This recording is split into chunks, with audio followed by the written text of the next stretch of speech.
One of the most salient features of our culture is that there is so much bullshit. Everyone knows this. Each of us contributes his share, but we tend to take the situation for granted. That is, wow. It feels less like philosophy and more like, a direct transcript of my Tuesday morning. Right. It's so real. That's Harry Frankfurt, and he literally wrote the book on this. It's the perfect hook for what we're doing today. It really We are is. diving deep into a phenomenon that is, I think, equal parts hilarious and just soul-crushing.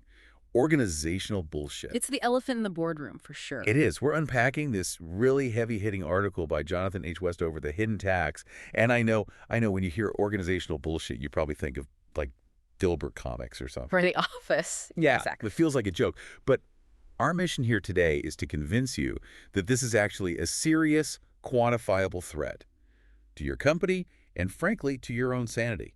Absolutely. I mean, Westover's core argument is that we treat it like a nuisance, Yeah. like bad coffee in the break room. Yeah. But it's not. It's a systemic failure. A failure that costs real money. A ton. It destroys productivity, it burns out your best people, and it leads to absolutely catastrophic decisions. It's a tax you are paying every single day, whether you realize it or not. Okay, so let's break this down. We need to figure out what this stuff actually is like, scientifically why it happens, and then get to the fun part, the bullshit slayers. Right. We're talking NASA, Netflix, Amazon, how they've engineered systems to kill this stuff before it can spread. Yeah. But first, we really need to get our definition straight. Yes. You mentioned Frankfurt. He makes this really crucial distinction between a liar and a bullshitter. He does, and it is so important to get this right. Most people think they're the same thing, but the psychology is completely different. A liar knows the truth. They have the facts right here in their head, and they are actively choosing to misrepresent them. They're actually paying close attention to the truth, if only to hide it. So the liar is at least, like, tethered to reality. They know where the line is. Exactly. But the bullshitter doesn't care at all. They are completely indifferent to the truth. They're not trying to hide it. They're just ignoring it. Ignoring it entirely. Their goal isn't to deceive you about a specific fact. It's to impress you, or to fill an awkward silence, or to sell some vague vision. They are just making it up as they go along, whatever serves their purpose in that exact moment. That feels, I don't know, almost more dangerous. Oh, it is. It absolutely is. Because the liar is limited by the truth. The bullshitter has, total creative freedom. If reality doesn't matter, you can say anything. And in a corporate setting, that indifference is what lets a bad strategy survive for years. Okay, so let's talk about what this looks like in the wild. Because I think most of us have that, I know it when I see it, relationship with bullshit. But the research actually breaks it down. It does. And the most obvious one is the language. I mean, we all know the jargon. Oh, yeah. Blue sky thinking, the low-hanging fruit. Circling back, drinking the Kool-Aid. I have a visceral reaction to synergistic alignment. It sounds like something that requires a chiropractor, not a meeting. Right. And look, the problem isn't the words themselves, it's what they hide. We use jargon to signal that we're part of the tribe, or to sound authoritative when we actually have nothing of substance to say. It's filler. But it goes beyond just words. Westover points out that visuals are a huge part of this. The complexity defense, yes. You mean those charts that look like a plate of spaghetti? That's the one. You put up a diagram so complicated that nobody can possibly understand it, let alone question it. And it creates this illusion of competence. Right. You think, wow, that looks so smart. They must know what they're doing. When often the chart is just hiding the fact that there is no real plan. And then there are the jobs themselves. We have to touch on David Graeber's concept of bullshit jobs. This one is painful for a lot of people. Graeber identified these roles where the title is just wildly impressive, like Strategic Vice President of West Coast Brand Integration. Sounds important. It does, but the actual day-to-day work is either non-existent or purely ceremonial. It's the corporate equivalent of a royal guard standing outside a palace that's been empty for 50 years. Pretty much. And can you imagine the psychological toll of that? Waking up every day to go to a job where, deep down, that if you just didn't show up, nothing would change. That is organizational bullshit in its purest form. There's actually a tool to measure this, right? The Organizational Bullshit Perception Scale. Yes. Which, frankly, sounds like something I want to print out and just slide across the table at my next performance review. I'd use it with caution. But yeah, Ferreira and his colleagues developed it. It breaks bullshit perception into 3 dimensions. First is regard for truth. Does your organization actually care about evidence? Or do feelings and, seniority win arguments? Got it. Second is the boss. Is leadership communicating to clarify reality, or are they just spinning narratives to advance their own agenda? And third is bullshit language. Is the internal dictionary used to explain things or to confuse people? I feel like everyone listening right now is mentally scoring their workplace. 0 for truth, 10 for jargon. It's a very common profile, but before we get too judgmental, we have to look at the why. Because the research is pretty clear on this. This isn't just about bad people or clueless bosses. It's the system. It's the system. There are structural pressures that force otherwise honest people to start shoveling this stuff. So what turns a normal person into a bullshitter? One of the biggest drivers is something called the expectation to opine. The pressure to always have an opinion. Exactly. Just picture a high-stakes meeting. The CEO turns to you and asks, so what's your take on the geopolitical risk in our supply chain for Q4? And maybe you haven't looked at that data. The honest answer is, I don't know, let me get back to you. But in so many corporate cultures, I don't know, sounds like I'm incompetent. Silence is dangerous. So Yeah. you start riffing. You start riffing. You say something like, well, the geopolitical headwinds are certainly a factor we need to monitor regarding our vertical integration strategies. You are saying words. They sound smart. But you are bullshitting because the system punished you for silence. It's a survival mechanism. It is 100%. And status plays a huge role here, too. The higher up you go, the worse it often gets. Leaders feel this immense pressure to be omniscient. To know everything. Right. If you're the VP, you are supposed to know. So overconfidence kicks in. You start believing your own hype, and you stop checking the facts. And it also matters who you're talking to. Yeah. Right? If I think you don't know what you're talking about, I'm more likely to try and get one past you.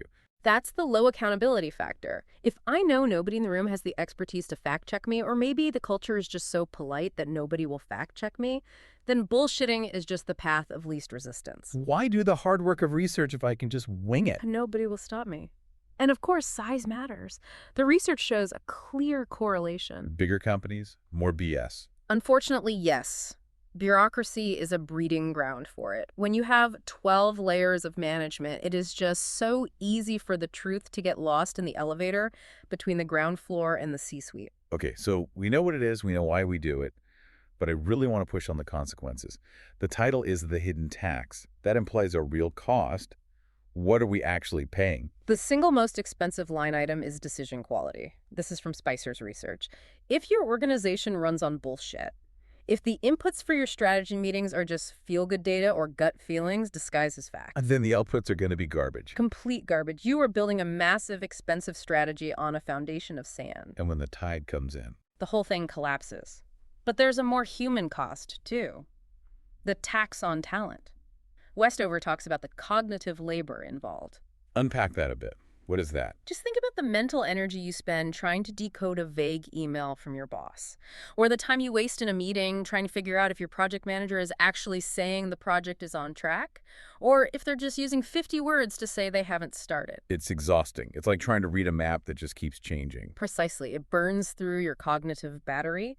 Instead of solving problems or being creative, your brain power is just wasted trying to figure out what is real.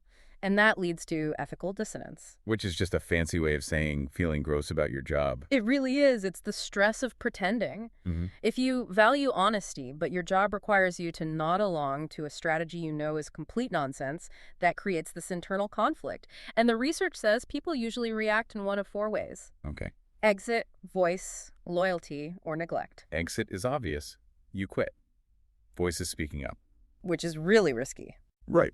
But loyalty and neglect are the interesting ones. Loyalty in this context is actually kind of tragic. It means you embrace the bullshit, you become a carrier, you start using the jargon, you start spinning the narratives because that's how you get promoted in that system. You assimilate. And neglect. Neglect is just quiet quitting. You check out, you stop caring if the strategy works, you start trying to fix things, you do the bare minimum to get the paycheck, and you go home. And that is the death knell for innovation. And it kills trust. Once you see your boss as a bullshitter, you can't unsee it. You really can't. Once that boss dimension on the scale goes red, once you realize they are indifferent to reality, they lose all ability to lead. Even if they tell the truth later, you won't believe them. The credit is gone. Okay, that is sufficiently depressing. We have diagnosed the disease. Now I want the cure. Yes. The article outlines these tactical interventions. How do we actually fight this? Because it feels a bit like fighting gravity. It's hard, but it's possible. And the first strategy is transparency and evidence. The gold standard here, and, love them or hate them, is Bridgewater Associates. Ray Dalio's hedge fund. They're Right. famous for being intense. Intense is putting it mildly. They practice what they call radical transparency. So in most companies, you hide your mistakes. At Bridgewater, if you make a mistake, it's put up on an iPad for everyone to see. Wow. But the key mechanism is evidence-based disagreement. So you can't just like walk in and say, hey, I think this stock's going to go up. Nope, not a chance. You have to show your work. And more importantly, they use believability-weighted decision-making.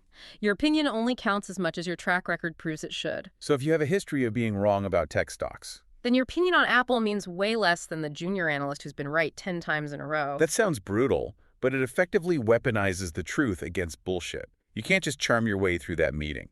Exactly. It forces you to bring receipts. Now, not everyone can be Bridgewater, but you can adopt the principle.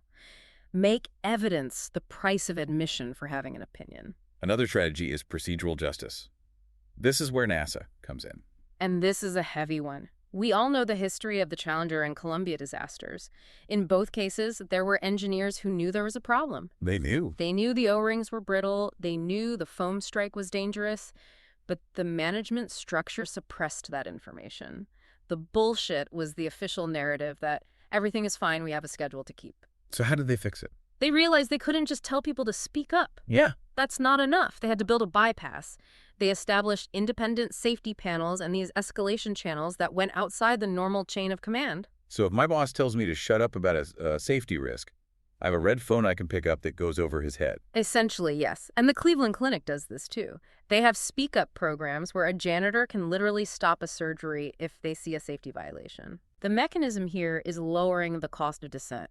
You have to make it safer to tell the truth than it is to stay silent. That's the key. If truth is dangerous, you get bullshit.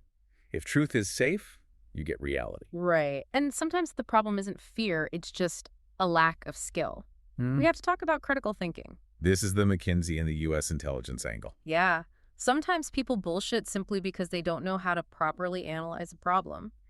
McKinsey drills their consultants in the MECE framework. Mutually exclusive, collectively exhaustive. Sounds complicated. It's just a rigorous way of breaking down a problem so you don't miss anything. And the spies. The intelligence community uses red teams. They explicitly assign people to attack their own conclusions. They basically assume they're bullshitting themselves, and their job is to prove it. I love that. Analysis of competing hypotheses, Yeah. like institutionalized self-doubt. It is, and it works. If you know a red team is going to come in and just tear your argument apart, you are going to be very, very careful with your facts before you present them. Those are great tactics for the meeting room. But what about the bigger picture? The actual culture? The deep dive mentions structural redesign. Right. This brings us to incentives. You get what you pay for. If you incentivize short-term stock bumps, you get financial engineering, which is really a high-level form of bullshit where you're just moving numbers around to look profitable without actually improving the business. And the article mentions GE with this one. Yeah. Under Larry Culp, GE had to pivot hard away from that financial wizardry and get back to operational fundamentals, making actual things that actually work.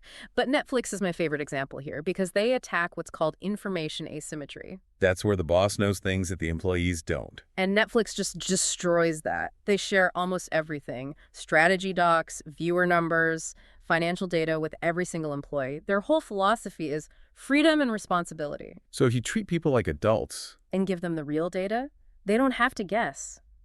And you can't lie to them. it's pretty hard to bullshit a workforce that has access to the same dashboard you do. Exactly. There's also this point about financial resilience, which connects back to that fear we were talking about.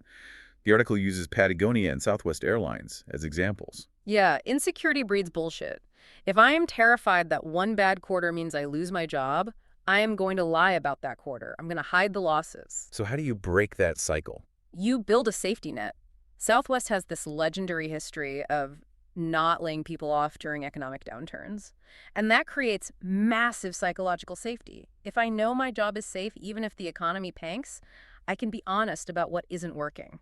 I don't have to fake it to survive. Safety equals honesty. It's such a simple equation, but so few companies actually solve for it. It requires a long-term view that most public companies really struggle with. Speaking of the long game, let's talk about the mindset shift. From omniscience to learning. This is the Microsoft turnaround story. It is. Satya Nadella, when he took over Microsoft, it was a very aggressive, very know-it-all culture. And he explicitly said, we need to move from being know-it-alls to learn-it-alls. It sounds like a bumper sticker, but it actually changes the rules of engagement. It changes everything. If the expectation is that I'm a learner, then saying, I don't know, isn't a failure. It's the first step of the process. And leaders have to model that. They have to. If the CEO stands up and says, I got this wrong, or I don't have the answer yet, it gives everyone else permission to drop the act.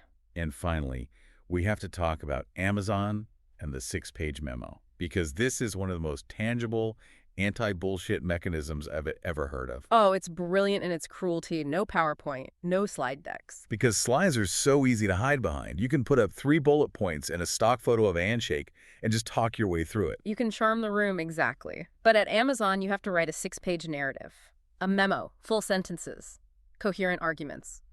And the meeting starts with everyone sitting in silence for 20 minutes reading it. The silence must be deafening. But think about what it forces you to do. You cannot hand-wave in a written document. If your logic has a hole in it, it stares you in the face on page 3. It forces rigorous thinking. It strips away all the charisma and the performance and leaves just the ideas. It raises the bar for truth. You can't just wing it on paper. Yeah, really can't. Wow. We have covered a massive amount of ground here.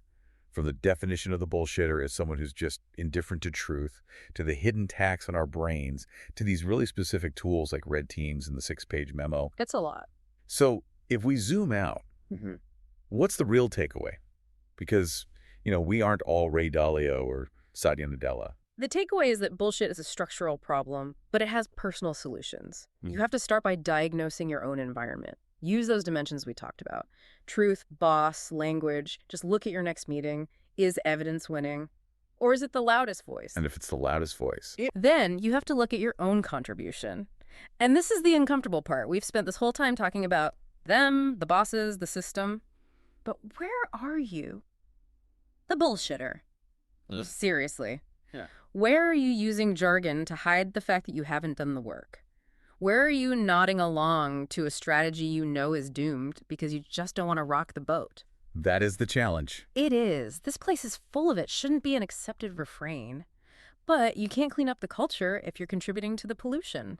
Honesty and evidence have to be daily practices. You have to be the one to say, I don't know, but let's find out. You have to be the one to say, hey, can we clarify what synergistic alignment actually means in this context? Be the change, even if it makes the meeting awkward. Especially if it makes the meeting awkward. That awkwardness is usually the sound of bullshit dying. I love that. Well, consider it's all challenge. Let's try to keep it real this week.